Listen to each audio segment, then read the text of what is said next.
Hi everybody, this is Mrs. Gratzky and I'm going to show you how to start our one-point perspective lesson. So what is one-point perspective? One-point perspective is when you are drawing a picture that has one vanishing point and often a horizon line. You might see images that have one-point perspective when you look at images of roads or railways, hallways, buildings, or sometimes even looking at a room. So why would you want to learn how to draw one-point perspective? It's a great method that shows you how things appear smaller as they get further away. Using converging lines and a vanishing point and a horizon line if you're outdoors. And it's also a way of making flat objects that are put on paper or a surface to make them look three-dimensional and realistic. So let's get started. The supplies you're going to need is a blank piece of paper. If you don't have blank paper, you can use your notebook paper. You're going to want a pencil with an eraser. Eventually, probably some type of black marker or even a pen, but for outlining later on. And if you have a ruler, that would be great. Or if you don't have a ruler, something that will allow you to have a straight edge. You could even find a piece of something from the mail that is firm that you could draw along. Maybe the side of a box, a glue stick box, you could use that as a straight edge. Okay, so we're gonna get started and you can decide on what shapes you want to do. The simpler the shape, the easier. They are going to be geometric shapes. The more angles the shape has, the more complicated it's going to be.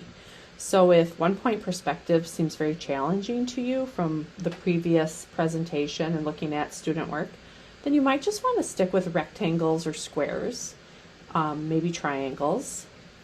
If you want to get more complicated than that, you certainly can, but it's really up to you. So I'm going to get started. I'm going to start with a triangle, and I'm going to do different sizes. I'm going to do... Let me do a kind of a 2-inch triangle here. I'm looking at my ruler since it has the markings. It's a little, not quite 2 inches.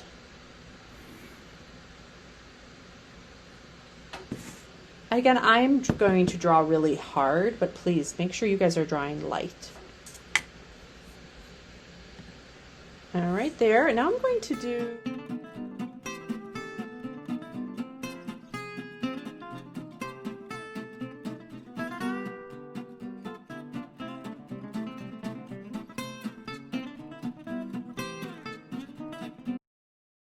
So I have now 5 shapes of various sizes scattered on my paper. I don't have an area that looks extremely empty, so overall this is a pretty good composition. So now I need to create my vanishing point. I'm going to create my vanishing point right here. I'm going to mark that VP just for you guys, but you don't have to do that. You want to make yours very light on your paper.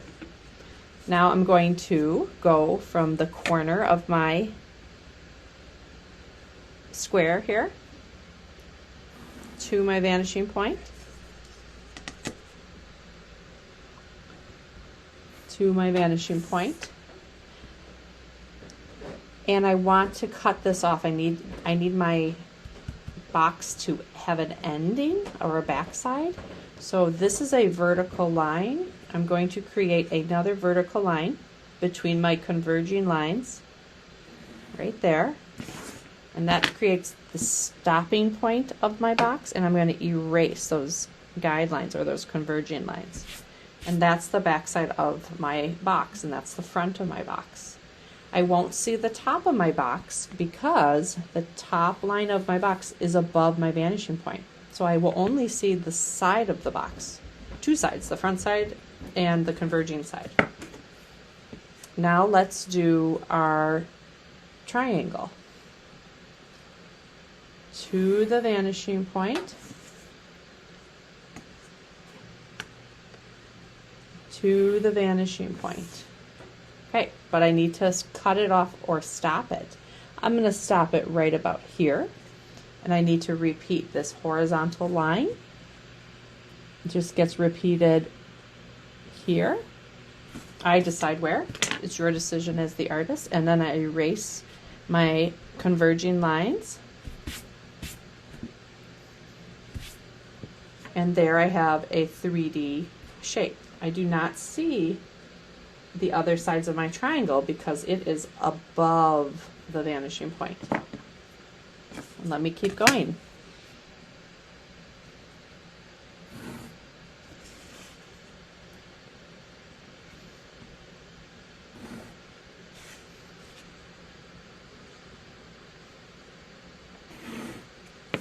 Ooh, on this one, I see three sides, 1, 2, 3.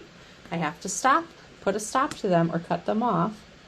So I'm going to do a horizontal line is here, so I have to do a horizontal line here. This is a vertical line, so I need to do a vertical line, and I need that vertical line to meet up right here at this point. So it looks like the box is truly three-dimensional. And now I erase my guidelines or my converging lines.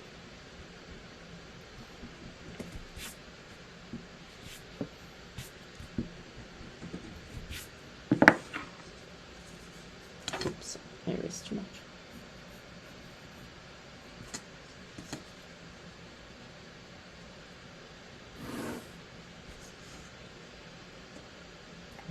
So notice this corner is going behind that. If I have that situation, I'm going to there, and then I can jump over and go to there. I do not have to draw a line for these other corners because they are too far above my vanishing point. So I need to stop this box. This is a diagonal line here, so I have to repeat that. And I think I'll repeat it right here. Stop my box. It stops behind the rectangle.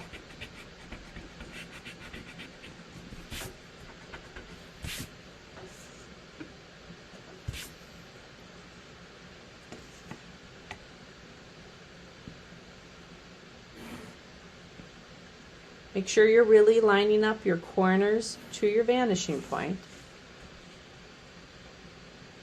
and that your straight edge or your ruler doesn't move on you.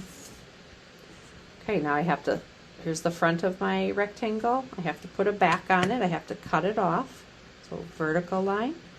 And then from that little point, I need to do another horizontal line to create the back of my rectangular box here.